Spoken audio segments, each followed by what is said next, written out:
Keperkasaan Indonesia di masa Presiden Jokowi. Kita semua tahu, tambang Freeport Indonesia merupakan salah satu tambang emas terbesar di dunia. Dan tak hanya emas, tambang Gunung Grasberg ini juga memiliki kandungan biji lain, yaitu tembaga dan perak. Di zaman Presiden Soeharto, sejak Maret 1967, tambang Freeport sepertinya memang dihadiahkan pada Amerika, yaitu melalui kontrak karya yang telah diberikan kepada Freeport selama 30 tahun.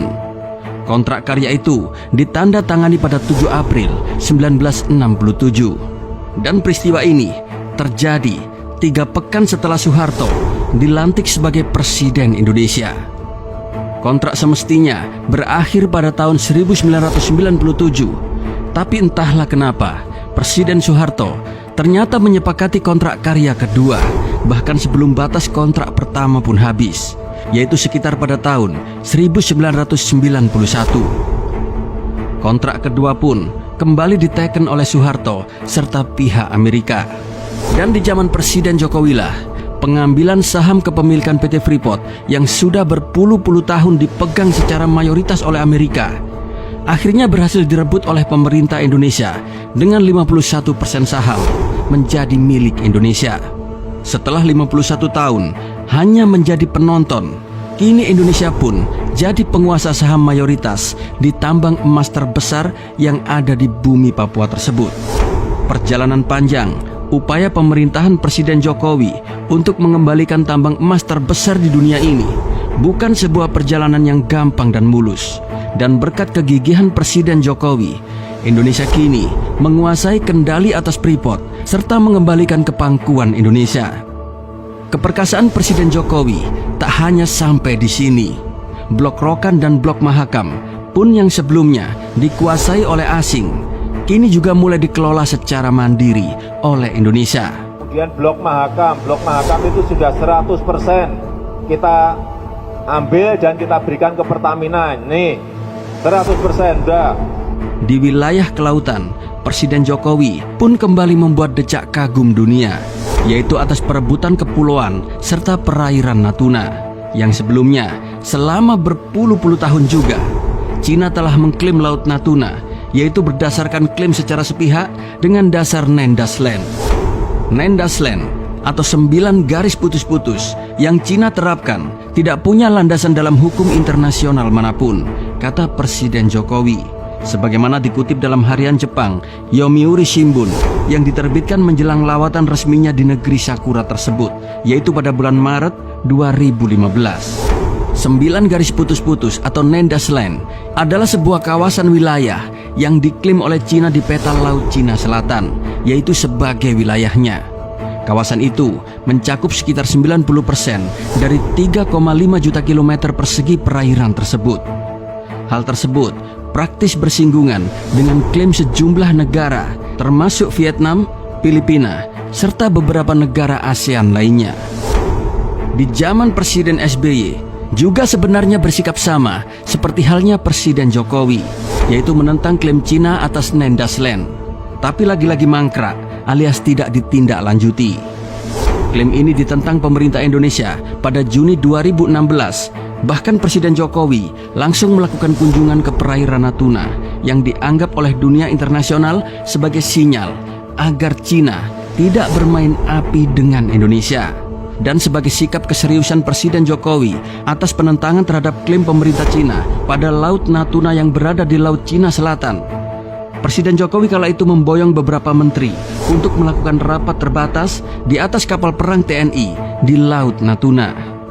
Kunjungan Presiden dengan sejumlah menteri di Natuna dan melakukan rapat terbatas, hal ini menunjukkan ketegasan pemerintah Indonesia terhadap klaim pemerintah Cina. Tahun 2016, ingat, ada klaim bahwa Natuna Utara itu masuk ke Nendas Land dari Laut Cina Selatan. Saya bawa kapal perang kita dan saya datang ke Natuna. Saya sampaikan bahwa Natuna adalah teritorial Indonesia. Tidak ada rasa takut sedikitpun di hati saya untuk melakukan itu. Dan sejak itulah, TNI melaporkan sudah tidak ada lagi nelayan Cina yang melakukan illegal fishing di zona ekonomi eksklusif atau ZEE Indonesia, yaitu pasca kunjungan Presiden Jokowi ke Kabupaten Natuna. TNI pun mengatakan kunjungan Presiden Jokowi ke Natuna mungkin merupakan sinyal pesan ke Beijing yang bisa diartikan jangan coba-coba mengganggu wilayah perairan Indonesia. Dan kini Presiden Jokowi kembali menjadi sorotan dunia atas keberaniannya merebut ruang udara yang juga telah lama diklaim oleh pemerintah Singapura.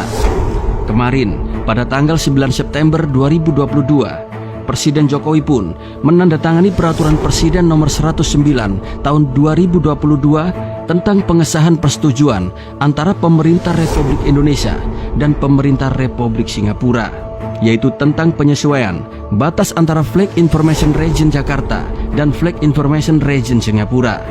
Kesepakatan ini merupakan langkah maju atas pengakuan dunia internasional terhadap ruang udara Indonesia.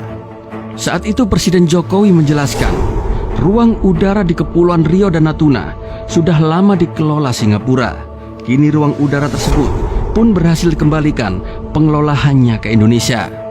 Peraturan Presiden Republik Indonesia ini telah diundangkan pada 5 September 2022. Ini menambah luasan Flag Information Region atau FIR Jakarta menjadi 249.575 km persegi, kata Presiden Jokowi. Dengan adanya kesepakatan pengelolaan FIR tersebut, selain menegaskan kedaulatan ruang udara Indonesia, Presiden Jokowi juga menyampaikan sejumlah manfaat lainnya, antara lain meningkatkan jaminan keselamatan serta keamanan penerbangan dan meningkatkan pendapatan negara bukan pajak. Sekali lagi, permasalahan ruang udara ini pun sudah berpuluh-puluh tahun tidak terselesaikan. Bahkan, ruang udara di wilayah Indonesia ini telah dikelola oleh negara lain.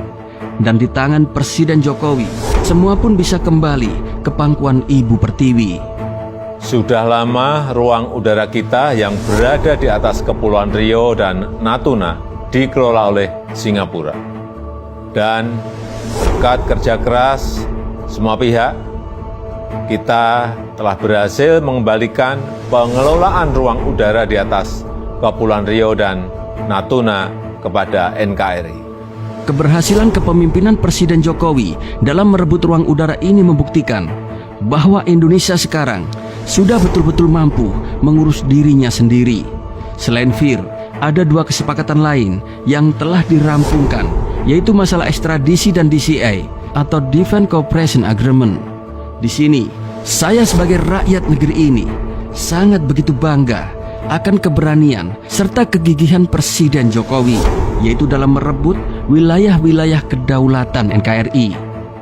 Kehadiran Presiden Jokowi selain membuat tingkat kemajuan dan kemakmuran bangsa ini secara signifikan, juga benar-benar membuat Indonesia sangat disegani di dunia internasional.